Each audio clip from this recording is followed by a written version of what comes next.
Welcome to Dance with Disease. My name is Ren.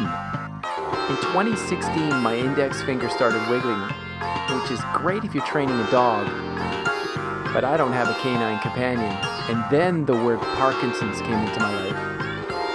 I knew from the beginning that this was not the downward spiral of doom as guaranteed by the brochures, but a kick in the ass to look at my life and change. This podcast is dedicated to sharing my magical journey of healing through trying every alternative therapy imaginable. Thanks for joining me. Let's dance. Good morning, good morning. I'm just reminded that my ability to endure suffering doesn't equate to my worth as a human being.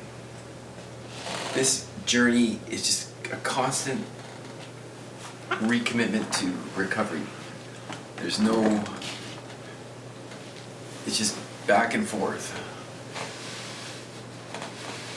Working towards this goal that's for many seems impossible.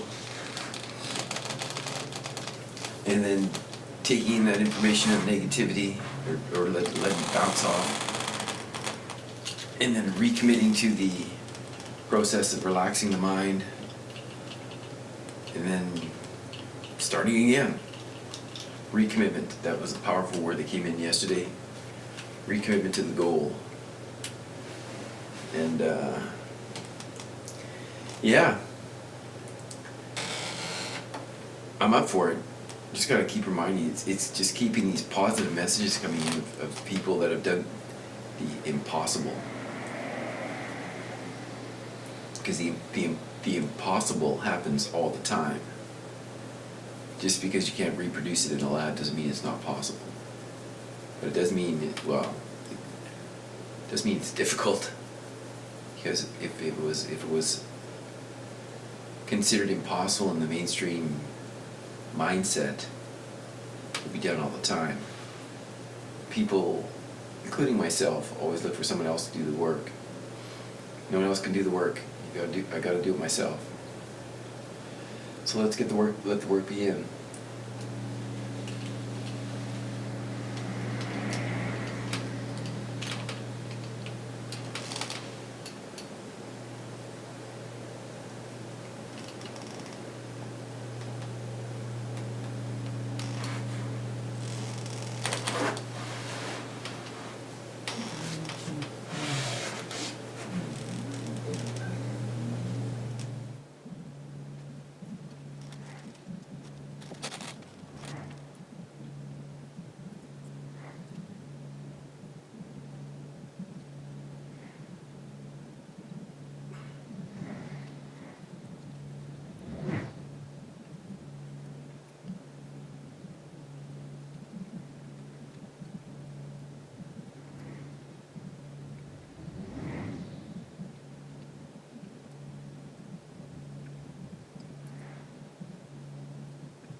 So I woke up, waking up at 2, and this for the last few nights.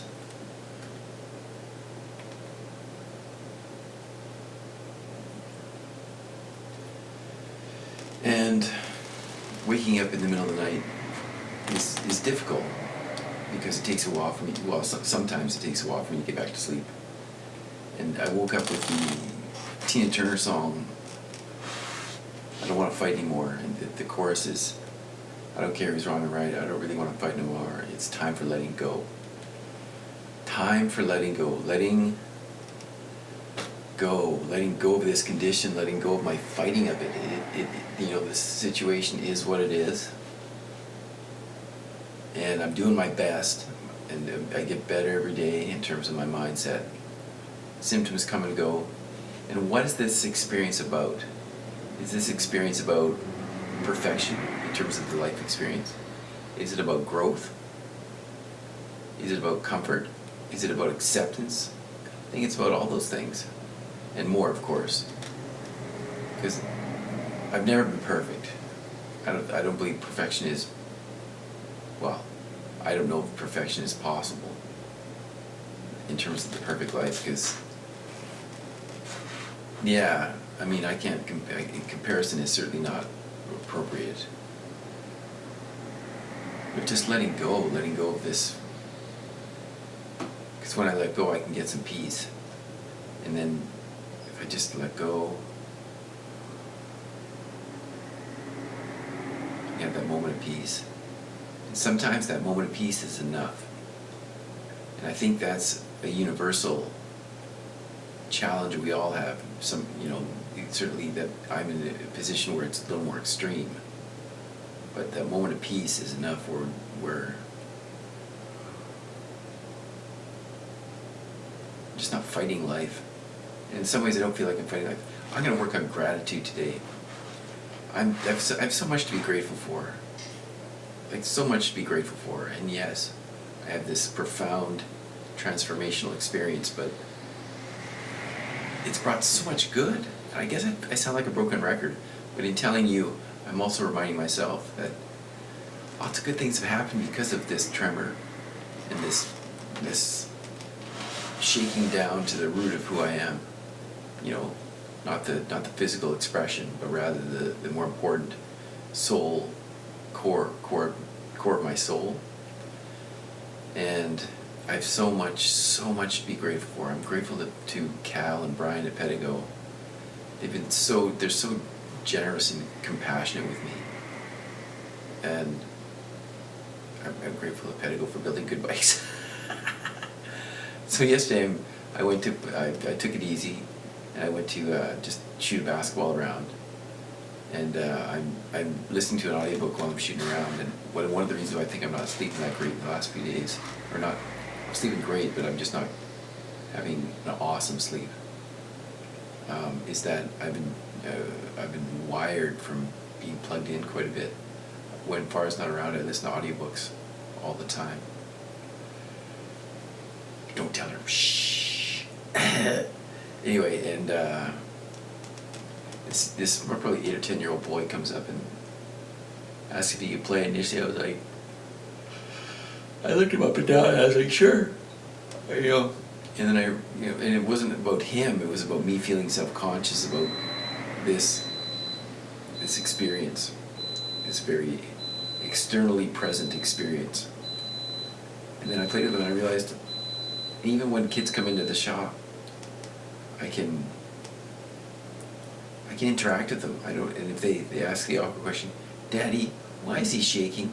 I'll create some clever response. I haven't created that clever response yet, but yeah, as long as I'm prepared, then I can interact with kids and still make them feel special, because I have that gift. It's there, and I enjoy teasing children and making them feel special.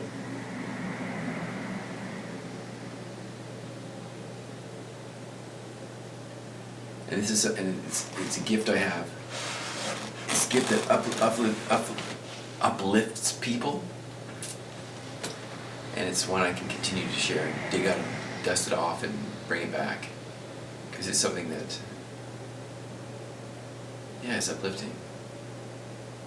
Despite being more challenging, I can uplift. And today, I am grateful. I'm grateful for your watching this. I'm grateful for your support, your prayers. And if you can, for the next few weeks before we go to the Czech Republic, please pray for my heart to open. Because I believe if my heart can fully open, the recovery will happen. Like that. Like that. And even like that. Thank you for listening to the Dance with Disease podcast. My name is Ren. It's been a pleasure to have you here today. For more podcasts and the films, Dance with Disease, log on to YouTube, Ren the Artist. See you next time.